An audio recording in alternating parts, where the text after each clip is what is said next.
Guten Tag, sehr verehrte Damen und Herren. Ich begrüße Sie recht herzlich zur Lecture on Global Culture der ZHdK. Das Ganze auf Englisch. Good evening, ladies and gentlemen. It is my pleasure to welcome you to the ZHdK Lectures on Global Culture, a series of talks and discussions devoted to cultural globalization as a practical experience and research subject. The series brings together international actors and their reflections on a paradigm shift that is only just emerging and beginning to shape our cultural self-awareness. As one of Europe's leading arts universities, ZHdK has also initiated this lecture series to explore the cultural context in which it needs to position its teaching and research, and for which it prepares its students. Today's event, Shaping Global Culture, Dominant Strategies and Local Practices, deals with the subject of mainstream, more precisely with the question whether mainstream is a logical consequence of globalization for the art system or not. As you can see, we have an interesting constellation of people for this evening. We will start with a 40 minutes lecture by Frédéric Martel. He is the author of the bestseller Mainstream on the Global War on Culture and Medias 2010, translated in 12 languages and 20 countries. He has a PhD in sociology. He's a senior researcher and journalist. He has been visiting scholar at Harvard and teaches at Sciences Po, Paris. As a journalist, Frédéric Martel is the anchor of the weekly radio program Soft Power on French National Public Radio, France Culture, and he is the editor of the book review site nonfiction.fr. What I find particularly fascinating about Frédéric, we have been in contact for 1 year now, is the fact that he's doing research with the skills of a journalist. Therefore, he travels a lot and he leads thousands of interviews. During the last weeks, I got his emails from Lebanon, Mexico, Geneva, and Nigeria. Later on, we will discuss his statements with representatives of the art market, Annette Schönholzer at Basel, the performing arts, Stephan Müller, and strategic management research, Simon Grant. I will introduce these people later on, but now I would like to give the floor to Frédéric Martel, please.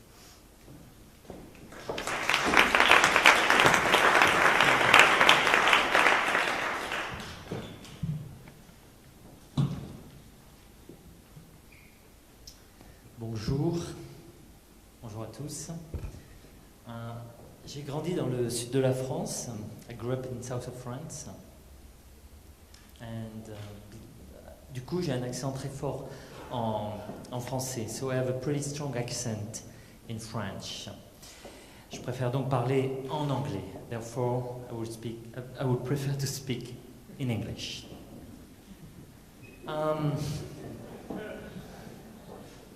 I would like to thank Simon Grant and Christoph Weckerle for our discussion ahead of this lecture today and the last couple of months.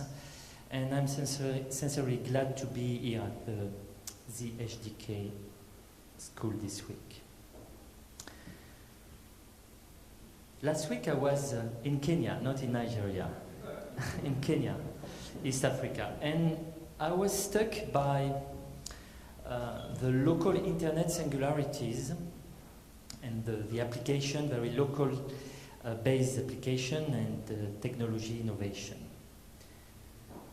You can pay anything from coffee to taxi with your feature cell phone, not even a smartphone. 15 million people use this M-Pesa, this is the name there, M-Pesa system every day. Pesa means money in Swahili, and M-Pesa means mobile money. In HiHub, which is a Nairobi incubator, you find artists creating new arts on the internet.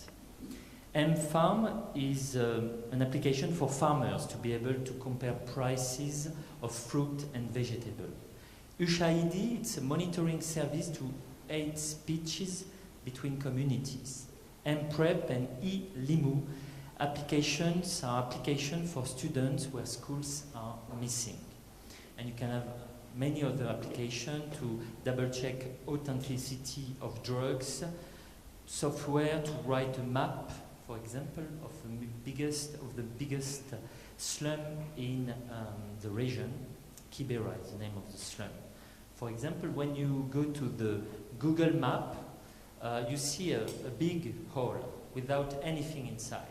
And it's the same everywhere, like in South Africa, inside Soweto, it's the case in favelas, it's the case in some very bad slums, even sometimes in the US. The Google car doesn't go in these places.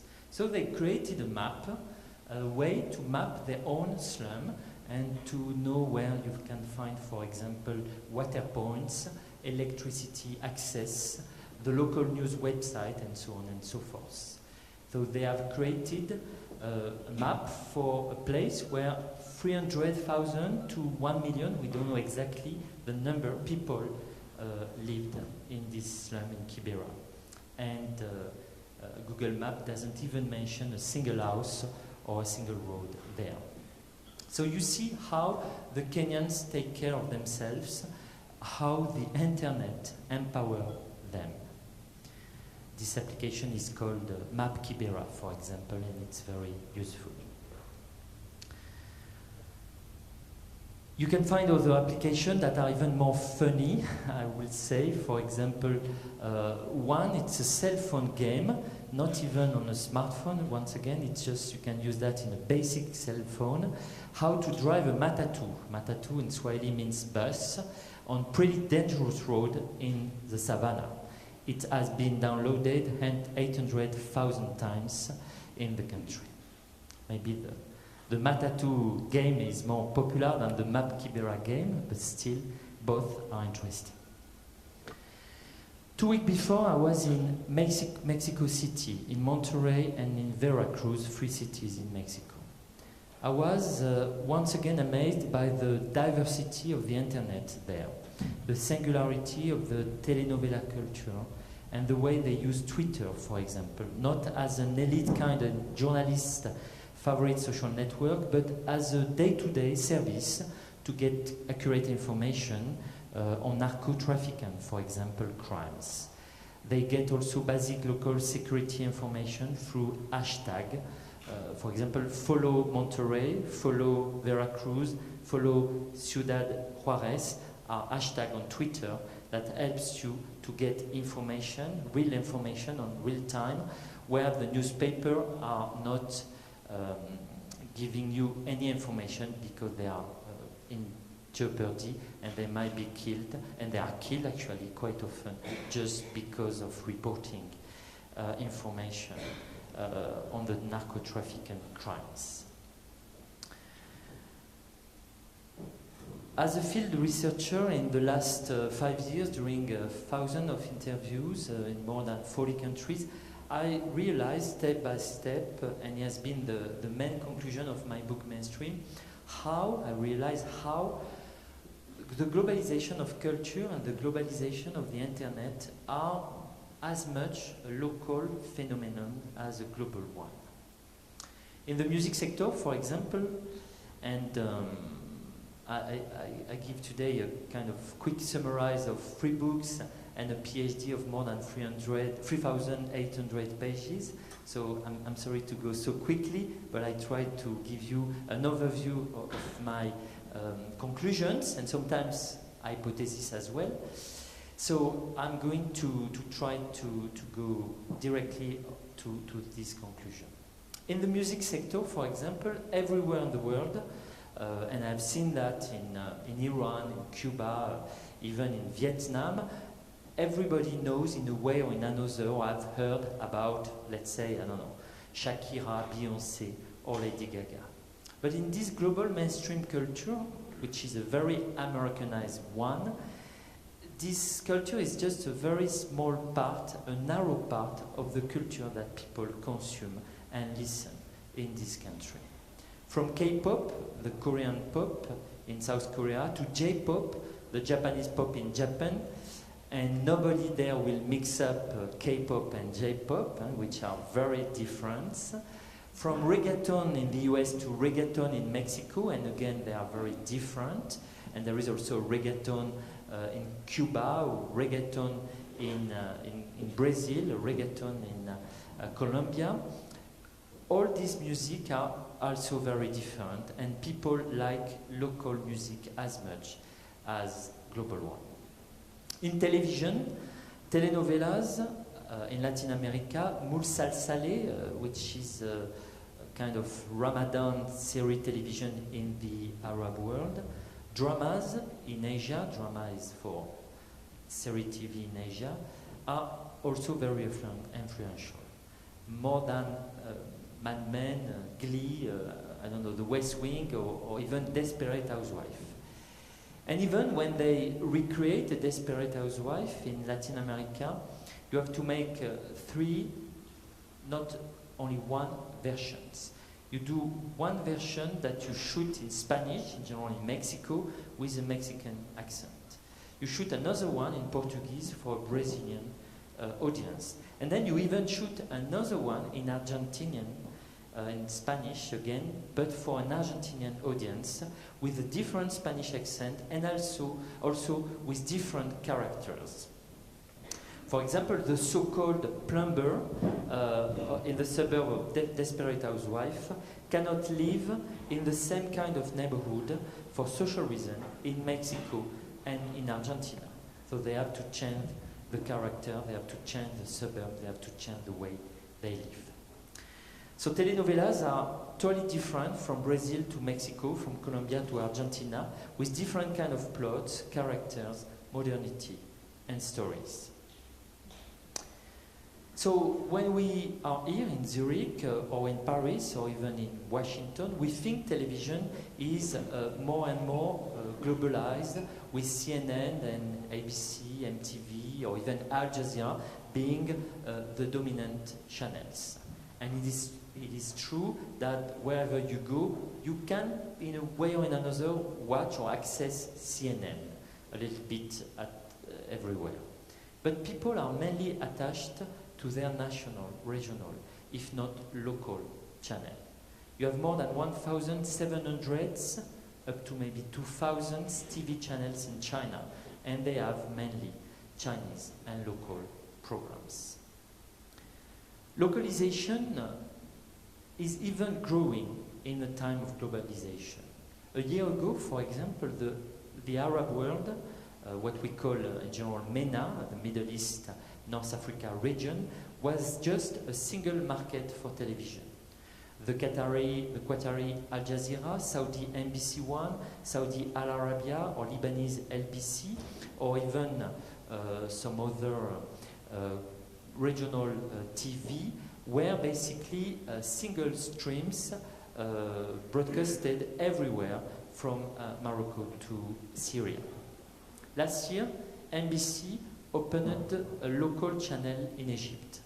Now you have basically 5 markets in the MENA region and counting. One is, of course, the Egyptian one. Large population, an advertisement sector that is already mature, and it might depend, of course, of the political situation, but it is a market in itself. A second one, it's the Morocco, Algerian, Tunisia one. The third one is the Gulf one. The fourth one is the Lebanese and Syrian, even though, of course, today it's a little bit difficult to imagine this market can be mature. And the last one is the Asian part of Arab area zone. So from one market, you go to 5 markets. And of course, there are different programs on TV, different advertisement markets, different news channels, and so on and so forth. So therefore, it exists today a mainstream global culture, which is watched everywhere in the world. And that's true, that's right, that's correct. But it is just, however, a small part of people culture. National and local culture are more important than ever in music, TV, books. Globalization is not a synonym of uniformization. Globalization is not homogeneization. Homogénéisation, on dit en français, it's easier. It is much more a complicated phenomenon. There are, of course, a few exceptions of what I'm saying. The first one is movies. In India, as you know, Bollywood is kind of 80% plus of the box office. And the US movies, even the blockbusters, are not able to get more than 10% of the pie. In Japan, in how would you say that? Czech Republic, Republic Czech, in China or France, national box office is between 45 to 50%, I would say, for local movies, and less than 50% for US movies, mainly blockbusters. In Nigeria, with Nollywood, box office is very African, but there are exceptions. In general, in Western Europe, and even more in Eastern Europe, Latin America, the Arab world, or in Asia, US blockbusters are dominant in box office. Hollywood is the only real mainstream cinema, and actually it's even worse if you look at piracy on the internet and of course on DVDs that you can buy anywhere in Egypt or in Indonesia. Another exception is video games. The studios are not necessarily Americans. The first producer of video game, as you may know, is French. Activision Blizzard is owned by Vivendi, a French media conglomerate. Ubisoft is also French, and Sony and Nintendo are Japanese. But even if the studios are not Americans, the video games produced by these French and Japanese studios are US oriented. World of Warcraft is everything but a French game. And in many countries, les lapins crétins are quite often dumb rabbits. All that confirms an important rule. The philosophers of the Frankfurt School used to think cultural industry as factories in a kind of neo-Marxism way of thinking, and I say that even though I'm a big fan of Adorno and an even bigger fan of Benjamin's work, in a neo-Marxist way of thinking, who owned the piper owned the tubes. If you own the means of production, you will decide what kind of content might be produced. This rule doesn't work today. Bertelsmann is a German publisher, but the books published by their imprint Random House are mainly US bestsellers. Sony is Japanese, but when it goes to greenlighting Spider-Man, they don't even have a say. Universal Music is French, but the music they made is produced and decided in Los Angeles and New York. Why is that? We used to think cultural industries as, I would say, factories with full-time employees working all together all year long to make cultural products. Today, we don't have factories, we don't have employees, and we don't even have products. Factories, the so-called studios, major conglomerates, or publishers still exist. They exist even probably more than ever. But they are mainly banks which outsource the production of movies to special units, specialized studios, or even independent producing studios which with the first look deal. Actors, screenwriters, directors, and also producers, electricians, or even people in charge of makeup are not employees anymore. They are a large variety of people, an infinite variety, to quote Richard Cavès, a motley crew with A-list and B-list people all working together and separately, recruited by a talent agency as CAA, William Morris, International Creative Management, or United Talent Agency, the so-called Big Four talent agencies. All of them and the producing specialized unit people work on project, not as employees, but on a one-time only contract. The name of this special contract WFH, or work for hire. You are paid for a single project and you give away your copyright to the studio, which is the bank. This model exists for the movie industry, but also for the video game industry, with startups and small businesses playing an important part in the game. Labels in the music industry work sometimes in the same way, and imprint in the book industry are also following the same path. This important change is very easy to monitor in the US, but it is a more global trend, I would say. Even though you have examples in China, Egypt, Russia, or Africa, or Brazil, for example, from CCTV to TV Globo, of centralized unit of production, which look as a kind of anachronism and mere copy of the Hollywood system of the 30s and 40s. You remember the golden age of Hollywood, the matrix of Hollywood before the 1949, if I remember well, 1949 decision of the Supreme Court, the decision US versus Paramount Pictures, which basically took down the studio system. So in general, the work on project model is growing, even though you have some exception. And in Europe, in Dubai, in Lebanon, in Latin America, in Asia, the work on project model is more and more often the case. This is not a US model, it is a worldwide model linked to creativity and to the artistic factor. Product, then. We used to think these factories and these cultural industries, these studios and major conglomerate having at the end being able to produce, to do products. Today, products are disappearing in culture and we have more and more services, streams, formats.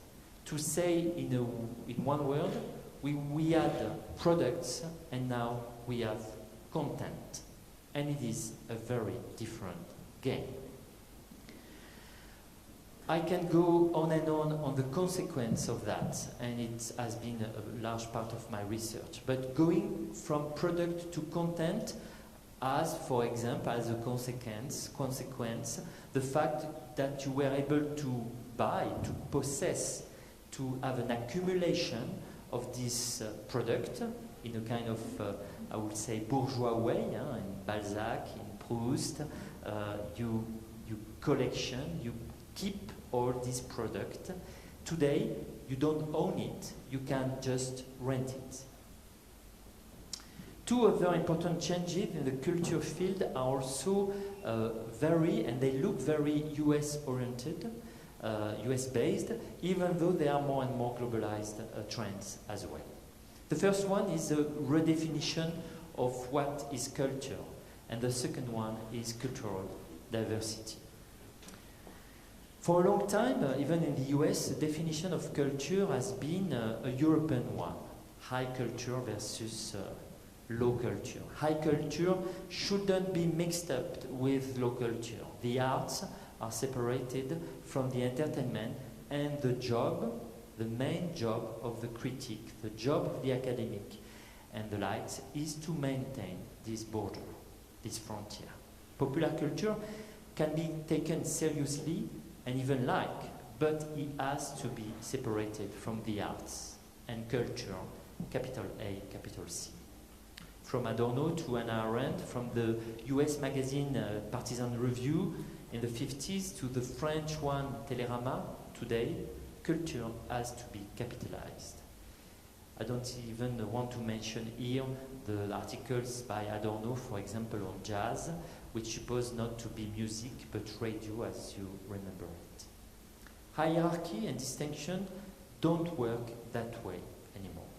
Molière, the French playwright, would probably do a video game today if he were alive. Shakespeare was trying to sell out already when he wrote, I don't know, the pantomime in Hamlet, the walking forest in Macbeth, or travestite scene in Twelfth Night, or even the Harry Potter kind of characters in A Midsummer Night's Dream. And Le Corbusier will probably love to create SimCity, or at least a Second Life, actually, since his cities are sometimes uninhabitable, and Second Life is today a no man's land with nobody in it. Video game, design, TV series, mangas, creativity on the internet, website, web design, advertisement, cartoons, science fiction, and so on and so forth are considered as art, not merely as entertainment. The frontier between high culture and low culture is blurred, not only in the US since the 60s, but I would say everywhere. Even more in China, even more in India, even more in Latin America. If I say the 60s, I might go back on that in the debate. For me, to be more precise, I would say between 65 and 78. This is the big turning point in the US. 64, 65 are the Lyndon Johnson enactment of the Civil Rights Acts, the Voting Rights Acts, and the Immigration Bill.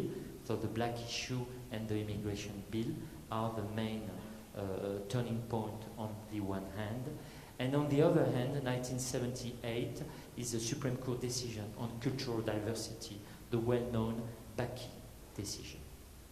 Even in France, the elitist A+ country, where lower classes pay taxes to offer to the elite cheaper tickets to the Opéra de Paris, even in France, so the distinction doesn't work anymore.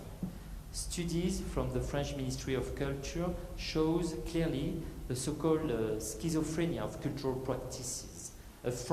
Even a French, might listen Chopin and read Montaigne in the morning and go to watch Avatar or Gatsby in the near multiplex in the evening. Yes, we do that in France, the very same day, and the very same person can do that. Cultural participation, and all the studies are pretty clear on that, is more diverse than ever. We are seeing a mix-up of genre, the end of cultural hierarchy, and more to the point, a large individualization of cultural practices. The key point for me with the Americans and the American cultural model is their ability to work on different scales.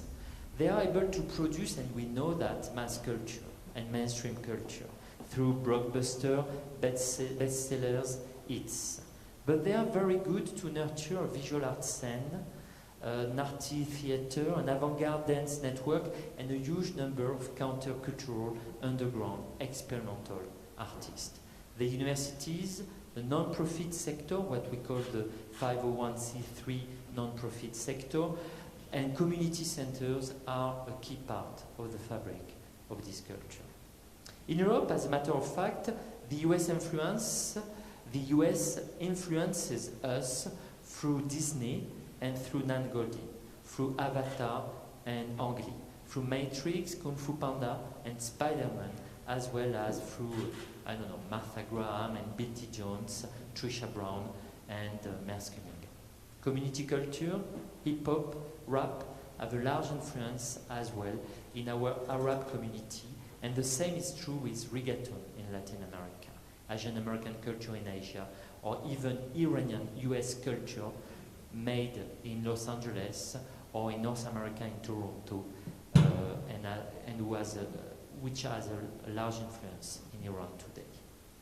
And when we want, some people do criticize the US, we use in general Michael Moore, Noam Chomsky, or the articles of Le Monde Diplomatique, which are quite often translated from The Nation, a US magazine. This is real imperialism, not only Disney, but Disney plus Robert Mapplethorpe, Ang Lee, Shakira, and Michael Walzer. Cultural diversity works differently, but it has the same consequences. Cultural diversity is also at the core of the American cultural system. One word about cultural diversity. First of all, the expression comes from North America. Canadian and US thinkers have been very involved in that, and it has been central in the US Supreme Court decision, as I said before, and you find also the expression, notably during the Jimmy Carter years and its 1980 cultural and education legislation. 15 years after, it became a key expression in the WTO and UNESCO policies, quite often as an implicit anti-American strategy. I do think we were right. We, the Swedes, the French, the Quebecois, the Belgian people, the Chinese, the Indian, the Brazilian, a lot of them were against the US on the question of cultural diversity. We were against the US, especially when they destroy the quotas to protect movies in South Korea. We were against the US, where they do everything possible to destroy quotas of music in Mexico, in Brazil, in Argentina. However, the rules we claim, and sometimes we want to impose to foreign countries, apply not necessarily at all.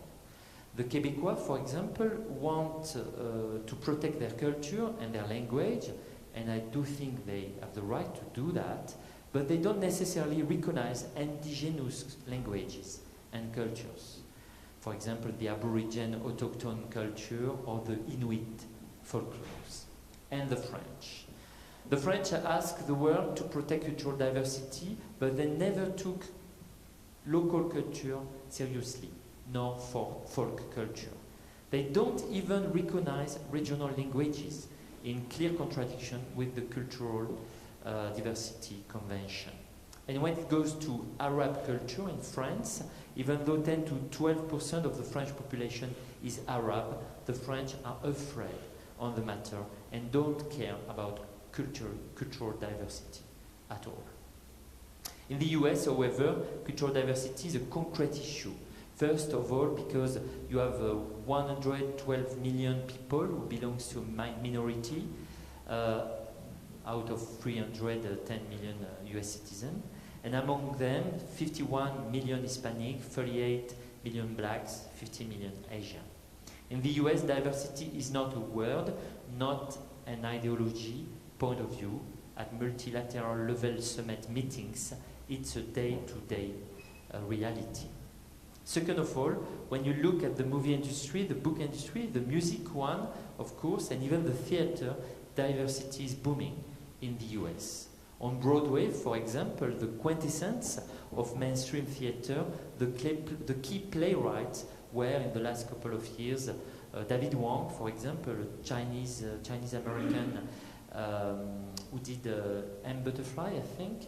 Nilo Cruz, who is a Cuban-American, he did Anna and the Tropics. August Wilson, the most famous black playwright, or typically Tony Kushner, Jewish and gay playwright, author of Angels in America, Caroline or Change, and more recently, The Intelligent Homosexual Guide to Capitalism and Socialism with a Key to the Scripture.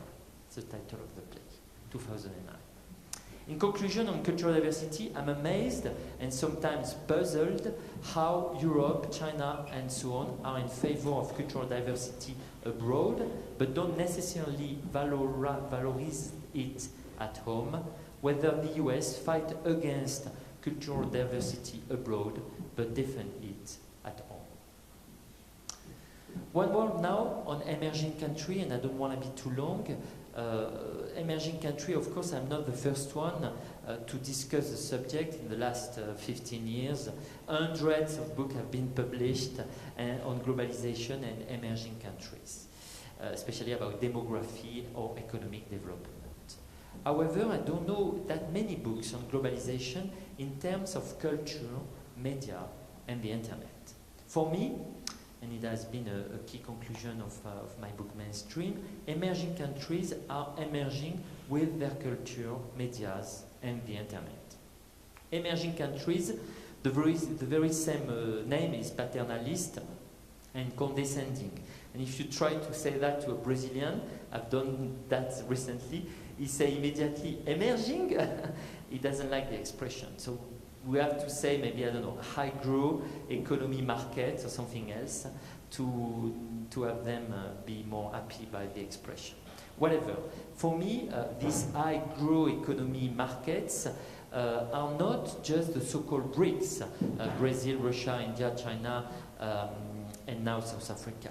I do think Indonesia, Mexico, Colombia, Chile, Turkey should be on the list, especially for culture.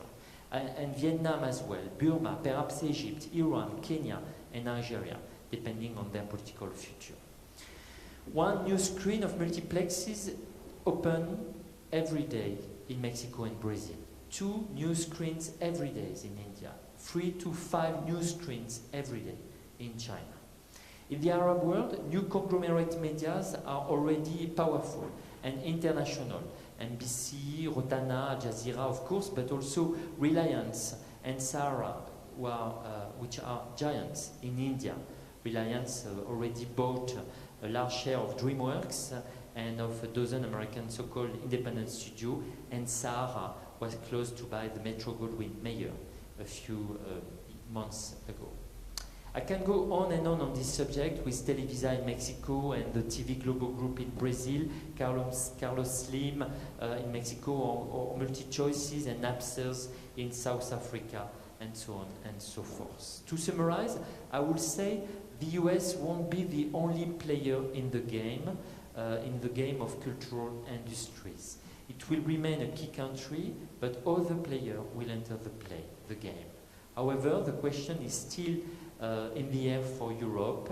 Our crisis might be not a specific crisis in a temporary or short-term moment, but a structural one. In any case, demography and growth are the 2 main elements for the development of cultural industries, and we seem to miss both in Europe. I would like to end now this lecture with a quick conclusion on another big transformation, and this is, of course, the digitalization of culture. I will give you here only a few hypotheses to open the floor to the debate.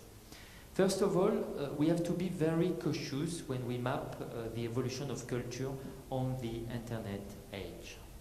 It's a bit basic to say that, but it's important to say that before saying anything else. If we would have been here, I would say a few years ago, we wouldn't have mentioned Twitter, and now it is a part of our daily life. If we would have been here 10 years ago, nobody would have mentioned Facebook or YouTube, and 30 years ago, nobody would have known Google or Wikipedia. So acceleration is amazing, and to think about anything in 10 years or 20 years, it's by definition a challenge. And if we believe in the Moore law, capabilities of microprocessor double every 18 months, and the speed in fiber optic cable double also every 9 months. Every 48 hours, we produce online more content than what the humanity has produced from its origin until 2003. Every 40 hours. And to finish with this future number, the Google CEO predicts that our computer will be 60 times more powerful and quick in 2025. 64 times more quick and more powerful. When I was in Dubai, in Shanghai, in Hong Kong, or Rio de Janeiro, I met dozens of CEOs, CTOs, startup founders, and so on. I just want to give you one image that I remember pretty clearly. Quite often the person I had in front of me was 35 or 40 years old. He was opening his eyes and his arms wide open and telling me, we want to build, to create the future of culture. At the same kind of meetings in Europe, the similar CEOs who I met were in general much more older and saying, I want to protect the culture of the past. Pessimism on the one hand, optimism in the other one. Copyright obsession in Paris, freedom of creativity in Dubai. Reluctance in Rome and Madrid, inventivity in Mumbai. The different way of looking was amazing to me. I'm still in shock. 3 points here very quickly to finish. First of all, emerging countries are accelerating the path because they don't have to negotiate the transition from analogic media to digital media. For example, in Kenya, they don't build a landline network. They directly go to fiber and even more often to IPTV and internet connection through wireless and smartphone. Second of all, I strongly believe internet, exactly like globalization, is mainly a local phenomenon. We might speak with Indian friends connected to Indian website and downloading Indian applications, but we don't. Why? Because we don't have Indian friends. We don't speak Hindi, and we are not necessarily interested by Indian news. So I don't think, even though by definition internet is different than just a phone, still I don't know if we cannot think of the internet as only global, but mainly as also a local phenomenon. Third of all, globalization and digitalization seems two different subjects from Europe. When I began my research and my book, I tried to map the evolution of globalization on one hand, and on another hand, I was looking at digitalization. And suddenly I realized these two phenomena were aggregating, were converging, were being the same in emerging countries. They are aggregated one to another. They are not two separate subjects. Here is the world we are entering, globalized, interconnected, sometimes mainstream, quite often very local. But in this world, in this cultural geopolitics, the national, the local culture are still essential. And we can be a player of this game. I really do think we can be a player in this game. The globalization and the digitalization of culture are not good or evil by themselves. They are and will be what you, I, us, what we will do with them. Thank you.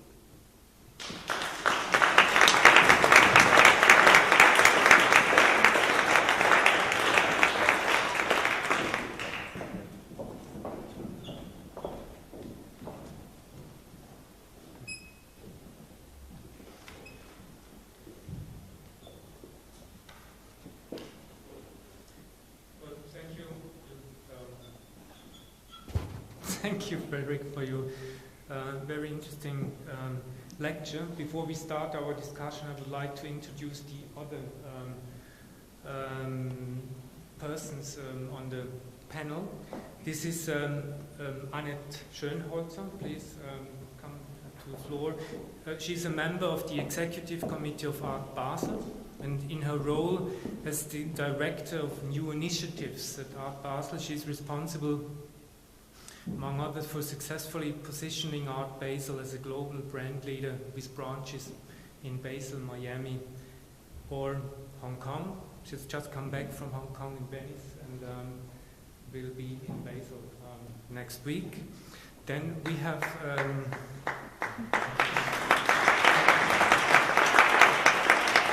Simon Grant. He's a strategy designer, management researcher, and knowledge entrepreneur. He is an assistant professor of strategic management at the University of St. Gallen and a research fellow for the project Global Culture Critical Corpus at Zurich University of the Arts. And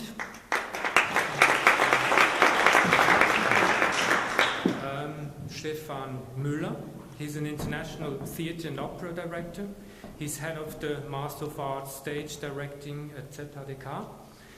At the Department of Performing Arts and Film, and I would like to add that from 1993 to 1999 he was co-director of the Theater am Neumarkt in Zurich. He's also theatre director.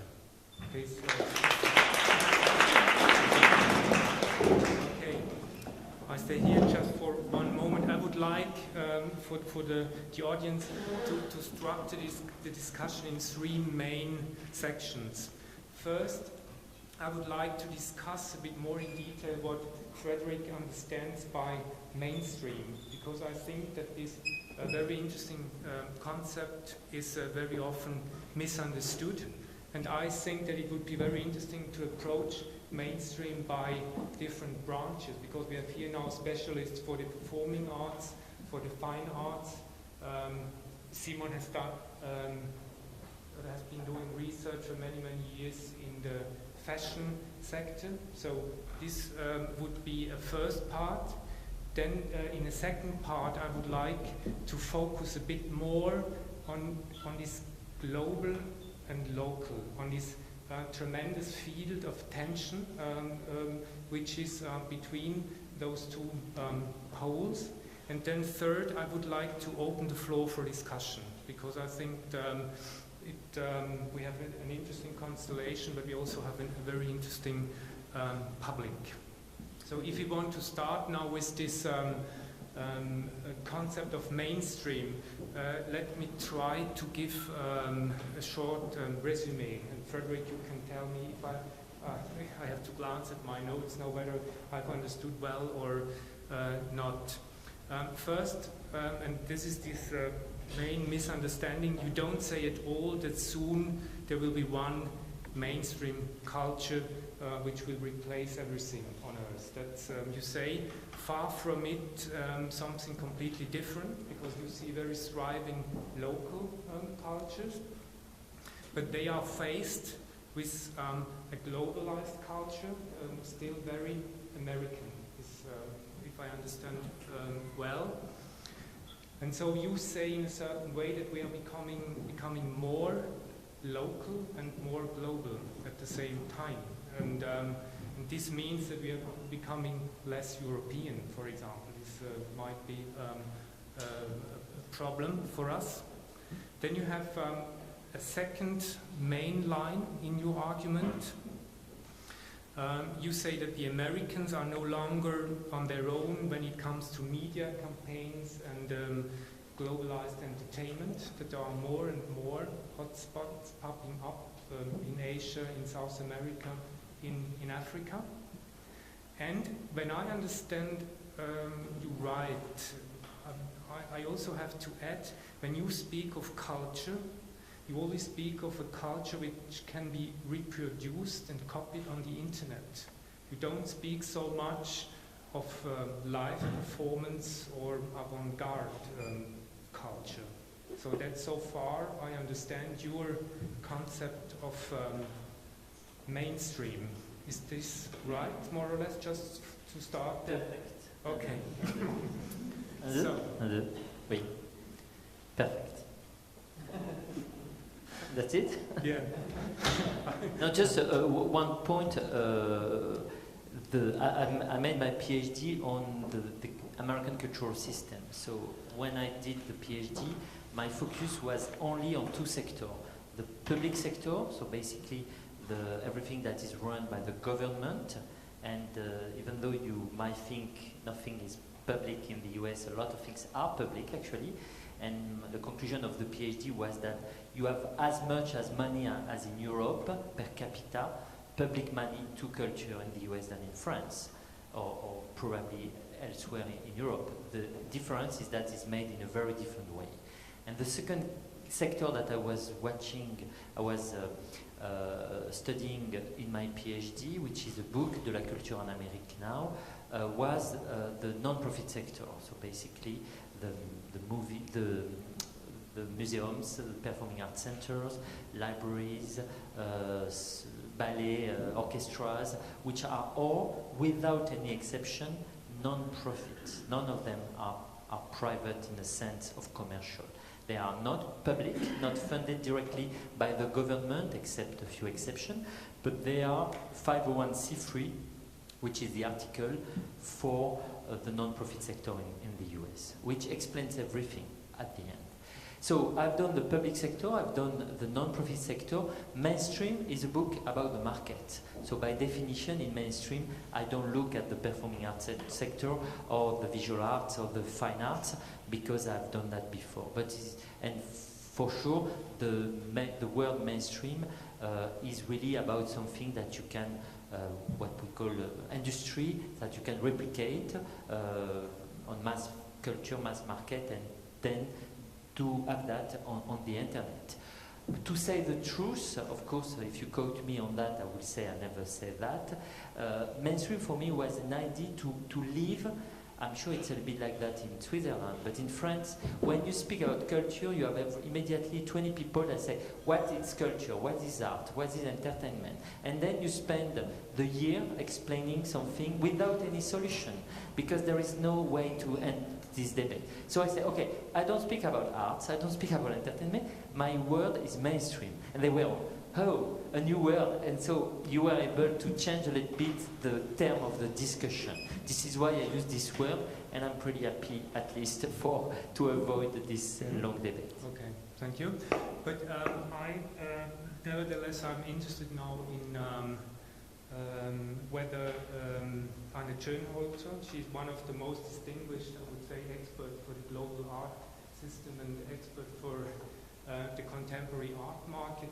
If you hear the concept of Frédéric Martel, does this fit to your world? Is this part of your daily life? This mainstream on the one hand and very local on the other hand, or is your world a completely different one?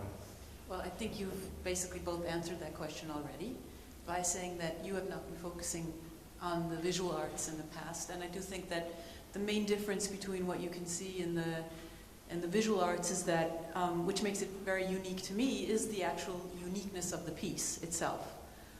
In the arts, there are only very few pieces that go out in editions, meaning the proliferation of the arts is much more diverse than it is if you are distributing film or music in broad quantities, etc., etc. So in a sense, the arts itself do not lend themselves to that type of distribution in the way that many other things do. That doesn't mean that the internet doesn't play a huge role in the arts these days. A lot of deals happen on the internet. A lot of pieces that are well known are sold over the internet because they're known. Currently, there is not much success in terms of sales on the internet of pieces that are not well known, of artists that are not renowned yet, unless they're very, very cheap and people want to decorate their walls at home, which is a completely different thing.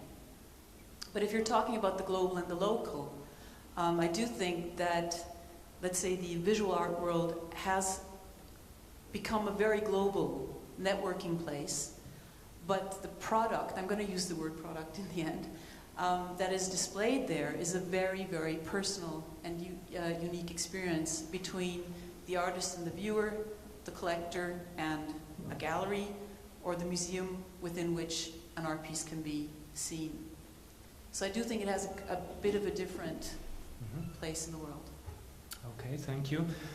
Stephan, if you go to the performing arts, how do you, would you describe what is going on there? Is there a certain relationship to what Frédéric was talking about? Is the global, the local?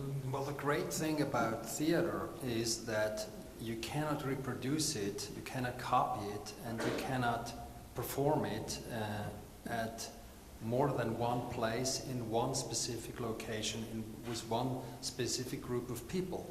That's the great thing about theater. And I'm very happy to be part of this community, I must say, because we don't have to discuss globalization. Because theater is simply not part of big business. You cannot talk about market in large scale. Of course, there are people like Robert Wilson who have created themselves as an item for a market item. You know, he's working now not just as a director, he's also working as a designer for objects. He's building hotels, he's designing watches. Do you understand? So he has kind of left the analog field and is now become a commodity by producing commodities. But we in theater are, I would say, one of the last resistance forces still going strong. And I'm very happy that, for example, Steven Soderbergh recently said that he would love to be able to direct theater, but he can't, because he says that film is no longer in the frame of specific vision, but rather in the frame of specific interests of markets. Film is more and more designed by the specific interest of companies, expectations of the audience all over the world, and you have to feed those interests as a filmmaker. That's the reason why he has stopped now to create movies. So I'm happy to be in theater. Okay, I think there will be a lot to be discussed later on. Simon, you have been doing research on fashion companies. Is fashion like theater, like fine arts, or is it different again when you compare it to what Frédéric just has said before? Well, I think looking at fashion, but also at other design disciplines, what I find interesting is that you kind of see this tension between a business orientation on the one hand and the cultural orientation on the other hand. And I'm not so sure whether a clear distinction between the two really works. Now, from a business perspective, also looking at Frédéric's concept of mainstream, there is in strategic management one fundamental distinction, namely saying a successful strategy is one which on the one hand has an impact. And having an impact means, for example, selling a lot of products or having a large audience or whatever else are indicators of having an impact. But on the other hand, you have always this challenge of being different. So you do that in your specific and particular way. And Google is different from Apple, is different from other companies in the way they actually operate in those contexts. So actually, a successful strategy is always relating the two. Now this reminds me, and that's now more a cultural perspective, of another kind of tension, which is to say, on the one hand, culture or art is about singularity. So it's the uniqueness of the art piece, it's the uniqueness of the theater performance, and so on and so forth. But on the other hand, it's also the question of impact. How many people are seeing what you're doing? To what extent is what you do as a singular artwork having an impact, for example, on the visual repertoire of a culture, and so on and so forth. I mean, Jeff Koons is about both at the same time, I would say, to a large extent, and even actually making a story and an artistic strategy out of that. And now comes the interesting question to me is what's actually the relationship between this more business-oriented discussion of being different but having impact and the more cultural-related distinction between mainstream and singularity. And I think that might be interesting to explore in the further discussion we have here. This will be the second part. Now, you don't want to have an impact, Stephan, then, because... Of course, I'm very much looking for impact, but on a very specific frame or on a specific topic or for a specific area, such as a city. You know, I've worked in the US, and I had to understand, for example, in Boston, that if you bring in a European play, like I did Ibsen's Peer Gynt, and the producer told me that this scene is simply not understood by these people watching it. So, and then I asked him why.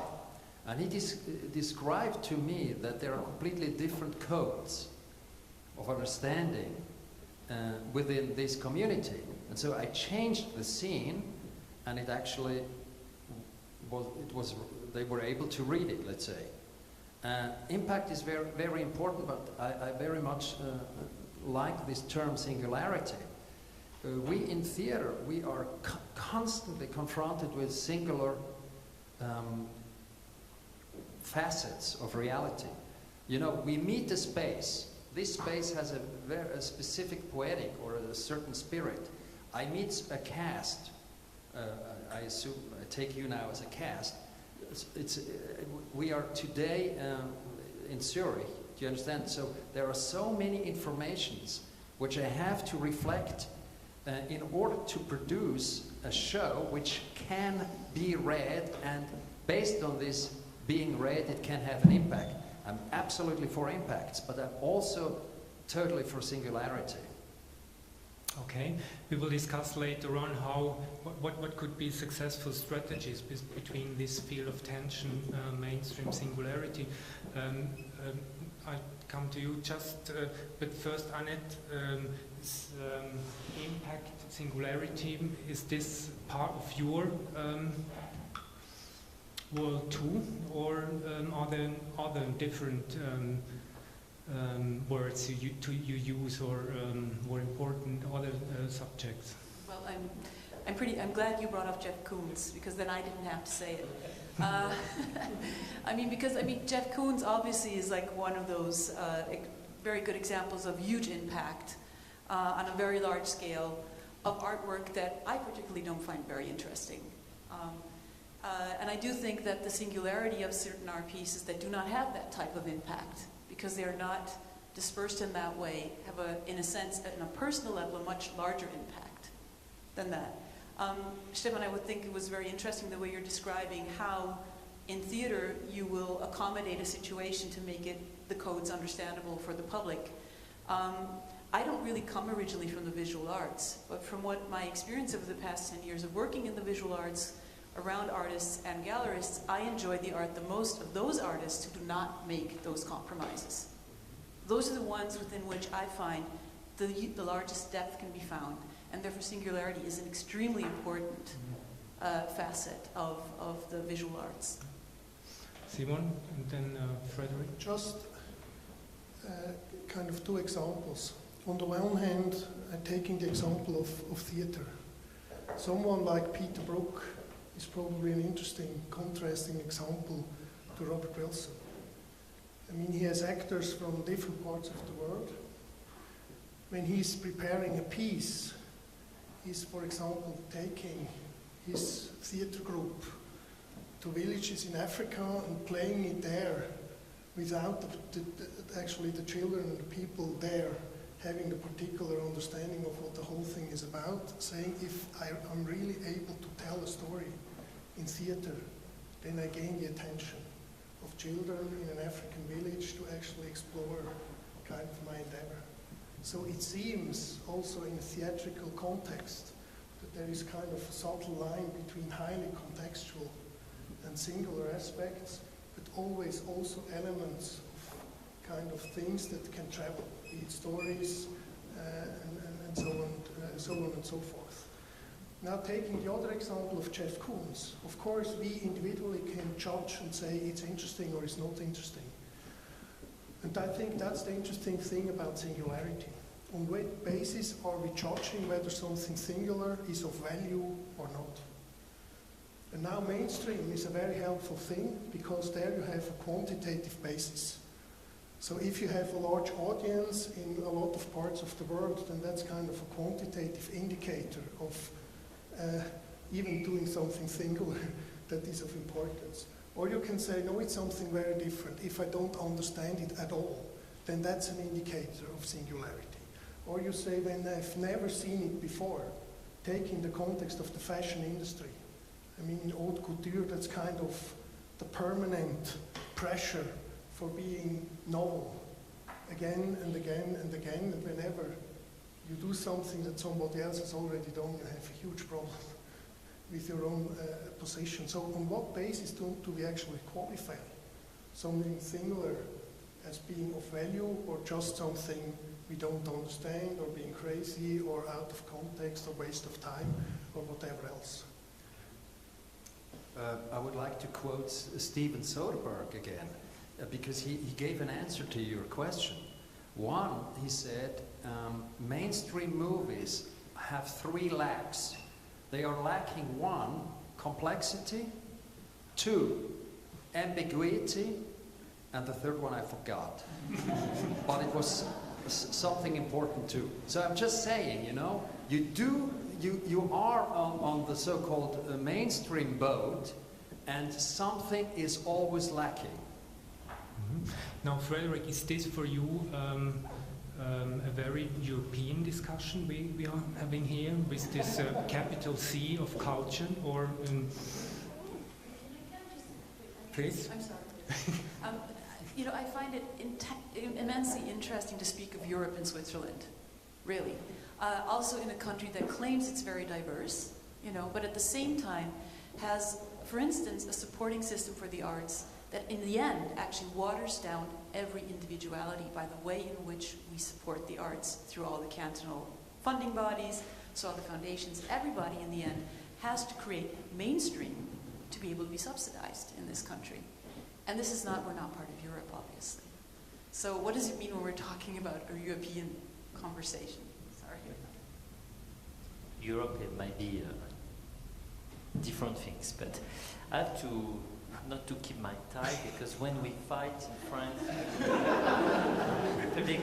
will be public intellectual French, have to be ready for the fight. So, first of all, the uniqueness, how do you say that? Uniqueness, I agree with you, no debate, even though there is also a prototype even on mainstream, whatever movies are, or you need, and this is why, by the way, this is not just, we say cultural industries. It's maybe an industry, but it's a cultural one. You don't do Coca-Cola, you don't do, I don't know, green peas or whatever, or cars. Even when you do Spider-Man, and you might not like it, Spider-Man 1, 2, 3, you don't do 2000. It's a prototype. Everyone are different. Maybe not as much as a play of Bob Wilson, even though for me Bob Wilson is dead since like 50 years, but whatever. Not maybe 50 years, but he was in Festival d'Avignon when I wasn't even born. And he's kind of senile now, but whatever. The second point is, but I agree with you on theater. And by the way, I wrote a book called Theater, and the subtitle is Why Theater in the US is declining, is dying. We can take some counter-example, Lion King, Disney going on the business of theater, Broadway, Le Cercle du Soleil, Théâtre du Soleil, whatever. But you're right, basically, theater is a different world. And this is why I made a specific small book on theater, because it's, first of all, I grew up in Avignon, south of France, so it's my life, and so I agree with you on everything you have said, except that you have also theater in the US. And as you said that in Boston they don't understand European theater, I'm sorry to say that I've seen people loving European theater everywhere in the US, and maybe more than in Europe. Second of all, they are able, thanks to universities, thanks to this 501 non-profit sector, thanks to community, to produce more than, they have more than 7,000 theater working in the US every day, professional. And they do maybe not better on like high kind of things that you can expect in the Festival d'Avignon, but they do very, very good job on outreach. They are very good on Shakespeare. They are very good on black theater, on Latino theater, on Asian theater, on gay theater, on Jewish theater, and so on and so forth. So it helps. It's something. It's not nothing. And this is why I said they are able to play in several scales. In the US, you can do culture without any pressure of the market. You can do theater without any pressure of the audience. So of course it's not Broadway. It's not even off-Broadway. But it works on off-Broadway. It works in University Theater. It works in Dumbo, the Wooster Group, the Yale Repertory Theater, and the Harvard American Repertory Theater, and so on. and so forth. And don't forget that you spoke about Wilson. We could have said Living Theatre, Worcester Group, Soderbergh's, and so it's also in the US that these things are working. Third point, what I was saying, I'm not necessarily a big fan of Jeff Koons, but I'm a big fan of Murakami, especially when he's able to go from an original and singular piece of art and then doing the video of Kanye West, Good Morning. So then he's able to reach out. He's able to speak to millions of people. And this is also the debate. I mean, I'm a big fan of arts, but I think soft power, and this is another expression that is important. I mean, if we want to exist in this world, we as, I don't know, Swiss people, European, French, whatever, we have also to exist by numbers. We have also to exist by things that are able to speak to millions of people. When you're in India, you can go with your Bob Wilson, I can go with my Tony Kushner, whatever. You will be able to speak to, like the French are very good to do around the Cultural French Center, and it's maybe, in the good day, 1,000 people. In front of 1,200,000,000, you don't exist at all. So there is also a debate about how Europe and France and even European as a cultural entity might exist in the world. And this is why I do think it's important also to discuss, which is not against the arts, it's not against singularity, it's not against uniqueness or whatever, it's about numbers sometimes. Okay, just one, how many questions are there in the audience? Not that many, so we can go on. Maybe in the Yeah. I think what you mentioned in the end. No, it was just to know how much time I... but maybe you can go on this mass culture aspect, because you were actually introducing a new topic, which is somehow extremely important. You say that you speak about numbers.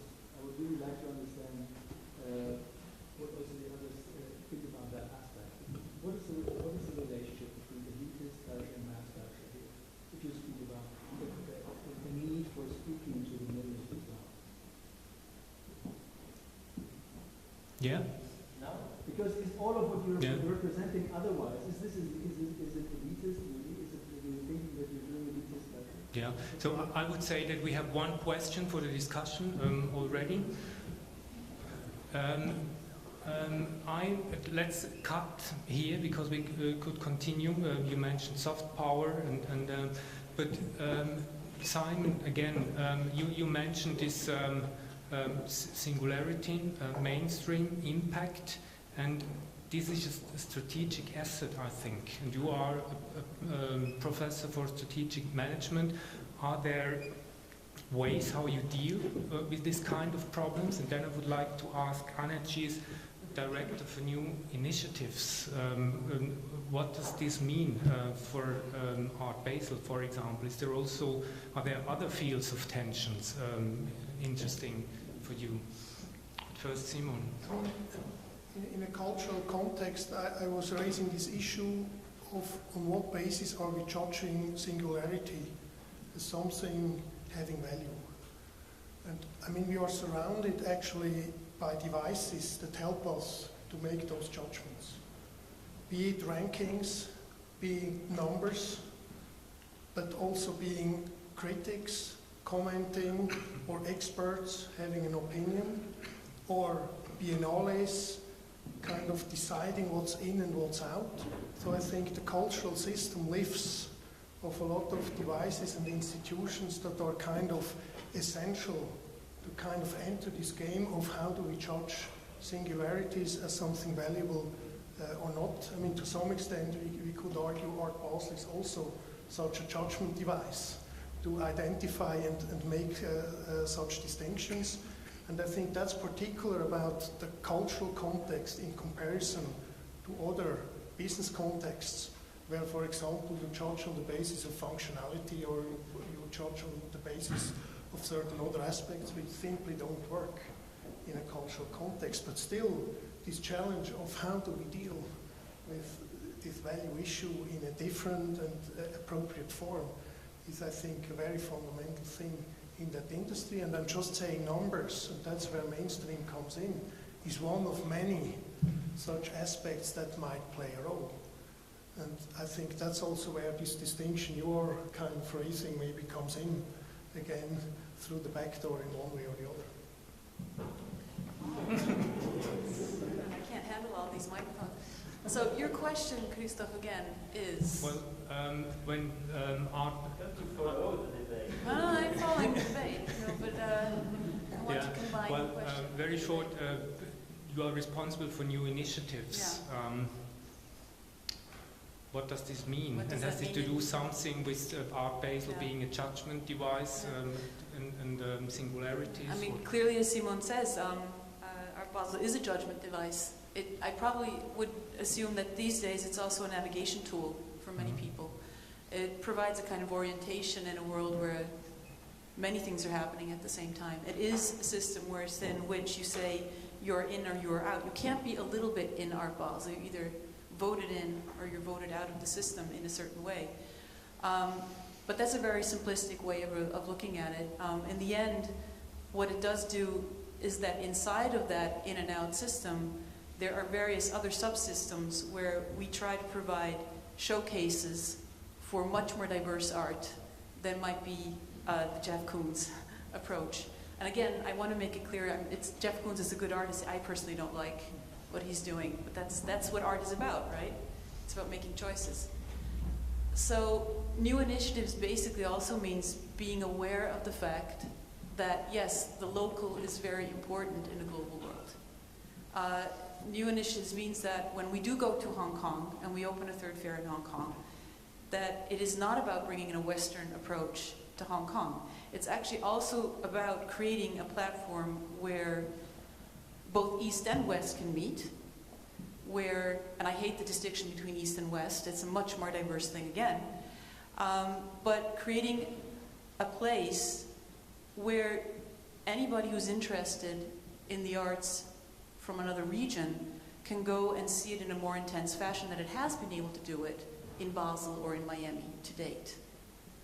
So whilst it's an orientation system to a certain degree, it's supposed to be one that doesn't go and homogenize the situation. It's supposed to be more about creating that opportunity of interaction. Okay. Stephan, you wanted to? I always can say something. No, you don't have. Theater people. I just had a very good idea. Yeah? What is that? Give us your idea. I mean, this question of new initiatives, yeah, that's kind of the question right now. You know, there is a great definition of making theater by Peter Brook. And he says, theater is paying attention. And it means many things, but at least it means you are perceiving perception of the values of normality, for example. You look at the world in a specific way. And so what that means for theater is you're constantly confronted with new sets of perception which you are perceiving or you're paying attention to.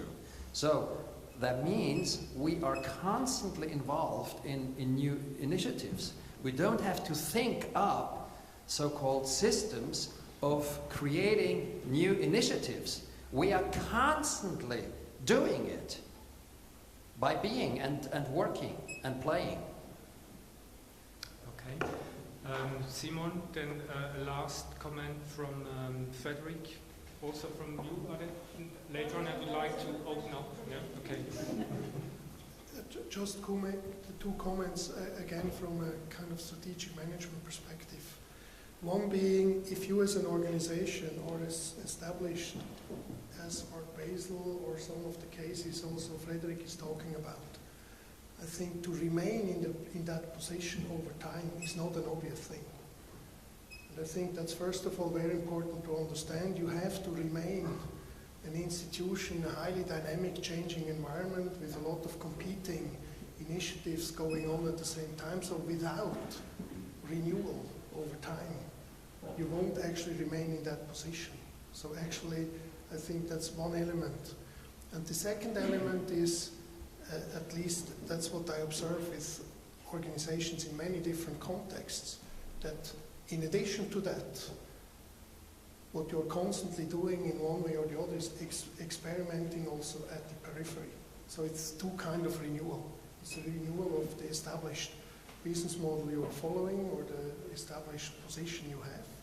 But at the same time, it's also trying out in order to explore new opportunities. And I would assume actually our Basel going to Hong Kong is to some extent also an experiment, and you are exposed to many new things, and it's not just it's the obvious next step and it will succeed anyway.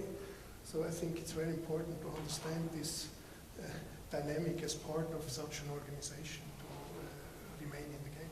Is that true? Yeah, if I can comment on that.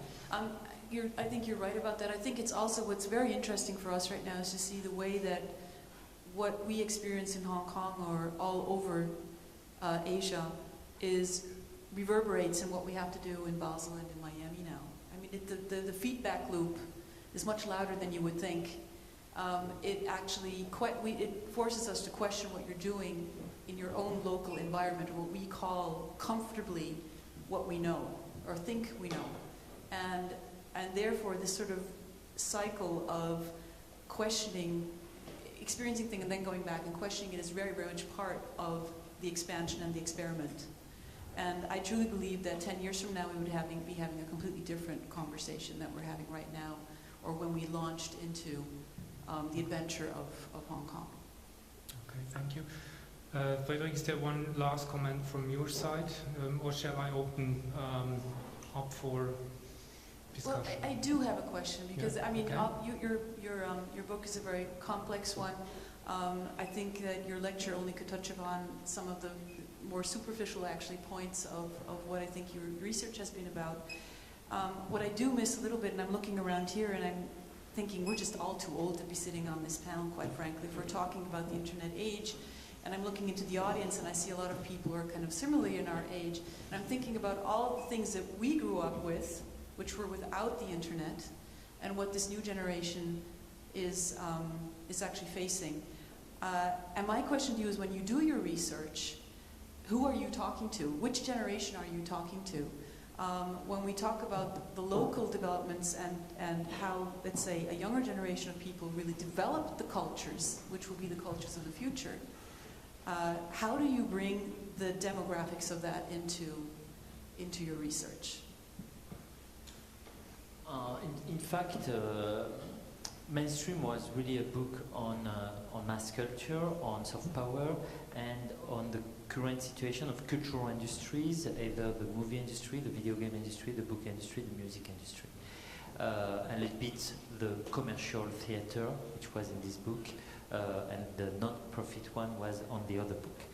So it's kind of a complicated system, but at the end it will be a system. And the last book I'm finishing right now, I'm working right now, is about the internet. So basically right now I'm working on that, and I meet kids that are sometimes 19 years old, even younger, and some people that are older, whatever. I'm not looking on the specific age, but I really try to map this coming culture.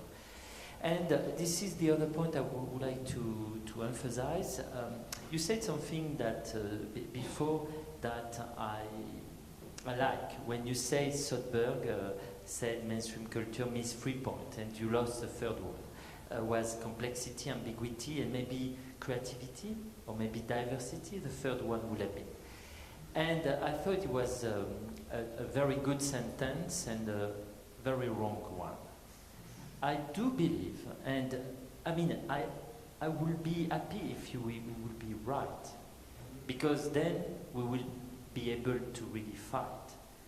The problem is, I'm sorry to say, that I think mainstream culture, whatever is a blockbuster, whatever is a hit, and movie in general today, because the industry of movie, because of the cost, and video game also, you need to be at least a little bit mainstream in one part. It's a very complex one. You know, I had a fight or I had a debate with some big star of the French theatre, typically. And for example, Ariane Mouchkine or people like that said, you know, we know how to do a blockbuster. It's just a question of money. You give me the money, I do the blockbuster. There is nothing more wrong than that. The problem is that we are not able, even with the money, to do these kind of things. Because it's an industry which is extremely complex, not only about money, but the link with diversity, the link with the ambiguity on many aspects, the link with the university. To understand Hollywood, you have to go to University of South California, to UCLA, to see how they have developed systems that are extremely professional and complex. If you want today to see a play in Broadway, no single play on Broadway is made on Broadway. All of them, without exception, are made in a non-profit theatre. Because for many reasons, the experimentation, the research and development, the fact to take risk is just not possible on Broadway. But it's possible in many other places. And once again, and I finish with that, it's probably the mystery of today, 50% of contents in the world are made by the US on culture. 50%. And Europe, with 27 countries, we are basically number 2, but with less than 30%. And we are declining by 10% every year, and the US is growing by 10% every year. So, why you are able to do that? It's not just a question of market, not just a question of money, not just a question of imperialism and American value. It's a much more complex game. And this is basically was what I tried to, not to find the secret, because otherwise I will be rich and famous, and I will be, but at least to try to find some explanations. Okay. Jetzt haben wir ein Mikrofon. So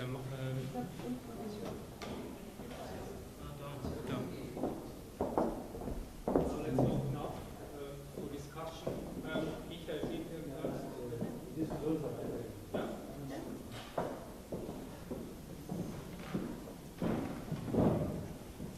Thank you very much for the talk and the discussion. And I'm afraid I go to another part now a little bit. And the title is Shaping Global Culture. And I want to ask maybe you, Frédéric, if you can elaborate a little bit, if it's maybe more useful to talk not of the or a global culture, but maybe more on kind of cultural mobility, or you also, a lot of you used the more like traveling or navigation terms like really mobile thing. So my question is, if you're talking about culture in the global field, is it more useful to use cultural mobility than global culture? You can answer maybe your streams, your content, your. I don't know how to answer the question. I mean, of course, if you like going to the question of internet or the end of product and whatever I said about streams and formats and content, actually, mobility is the key point. For example, I do believe that we are producing now content, and then the content can be used in many different places, media, supports, and so on. And actually, one of the hypotheses we can make on the internet is how it affects the culture on the very long run. Typically, for example, when you go to a website of a newspaper, a TV, and a radio, you can be very amazed how the free websites are basically the same. They have all videos, all text, and all sound. So basically, we can think about the internet as something destroying the distinction between the medias, because the medias have been created by the question of the means of production. So they were different because of that. The same things can be said about the book. A book, when it becomes mobile, when it becomes on a device, you cannot expect the book stay as it has been for ages. Because, for example, mainstream, every year I can add new numbers, I can change it, I can add a new story and whatever. So la finitude du livre, as we say in French, it's difficult to translate, the fact that the book is ended in one time, maybe it won't exist anymore, and so on and so forth. So then, of course, it's a mobility in many sense of the word. I'm not sure I answered the question, but I tried.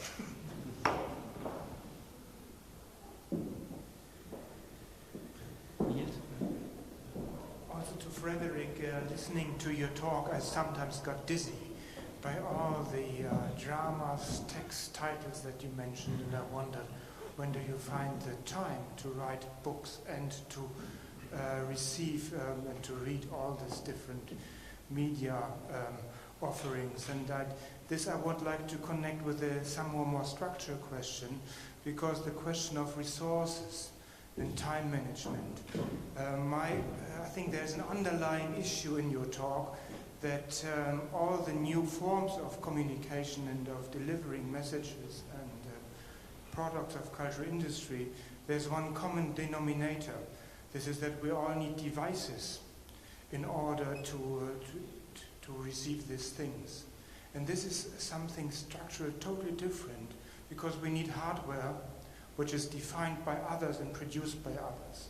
And we need electricity, for example.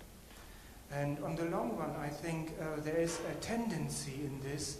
This could lead to the following, that we are all getting, in the global context, synchronized or standardized by using for our communication devices which are defined and have to be bought by others and which consume energy. We had, in these fields, video games, TV, radio, movie industry, we had the devices before. They are different, but the difference is not to, we don't come from the 19th century suddenly, so the device existed. It's true that, for example, I was amazed in Kenya how the people last week, first of all, they spend much money, even though it's a very cheap telephone, the part of the money they use for the phone is much bigger than any money you use for your phone. So it's so important for them that they accept sometimes to pay for the phone before eating. And I've seen people, everybody has a phone, even in the worst slum. So there is something there. And as we can imagine that in 5 to 7 years, everybody that has today a cell phone, what we call a feature phone, will have a smartphone. So which means they will be able to go to the internet. And we are pretty sure of that for a simple reason: the cost of the smartphone are declining in a very speed way. So everybody might have that phone, even though there is a problem of the connection and of the electricity. So what they do, they don't have electricity, but they have several batteries. So, and they go to 2 or 3 different ways. The cars, so in your car you can recharge your phone. They have specific shops that you, and I've done that last week. I went to the shop, I gave my phone, and they put me some new battery and with the electricity. So they do these kind of things. So it's kind of funny to have the phone and before eating, and to have the electricity for your phone before having electricity for your home.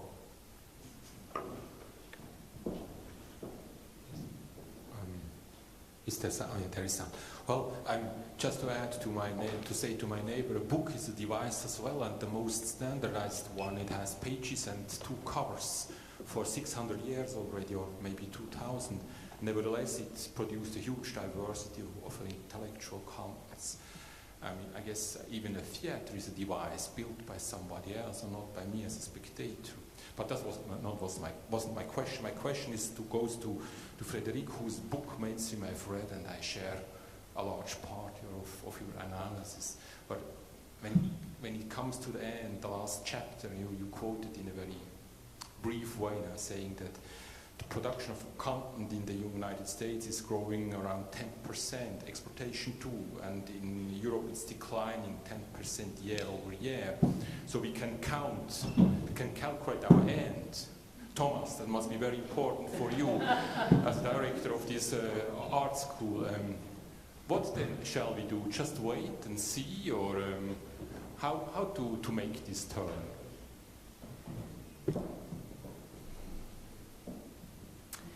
First of all, as I said in the lecture, and I really do think it's very important, when we speak about this general decline or the strength of the US, it's about mass culture product that you find everywhere in the world.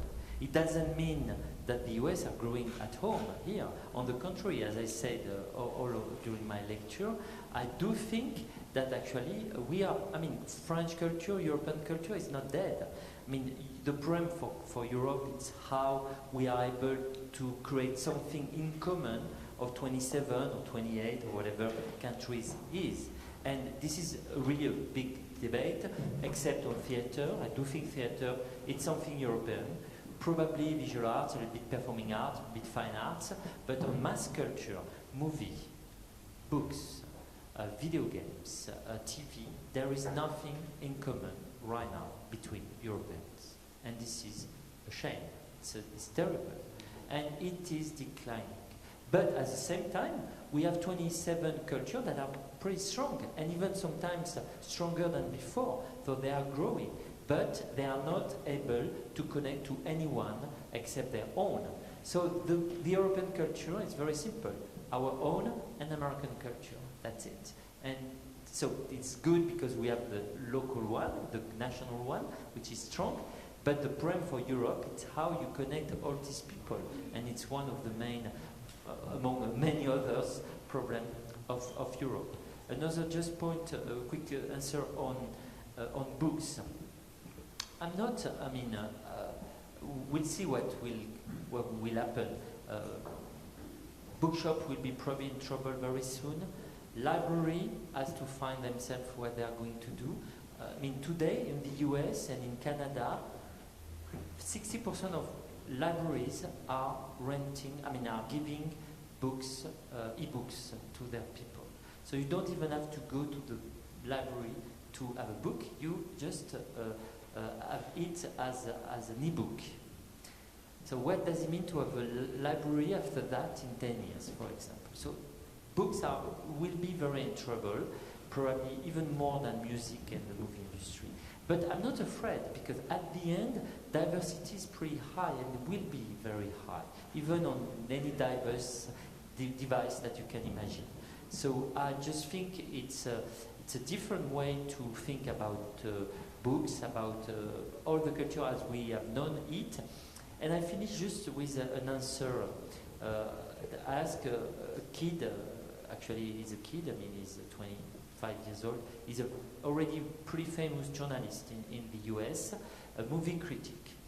And we spoke about quality of culture and about the future of culture and the internet, and I gave him basically all the things from Europe, is destroying culture, and the low-high culture makes no hierarchy of culture, and the device story and the books are dying.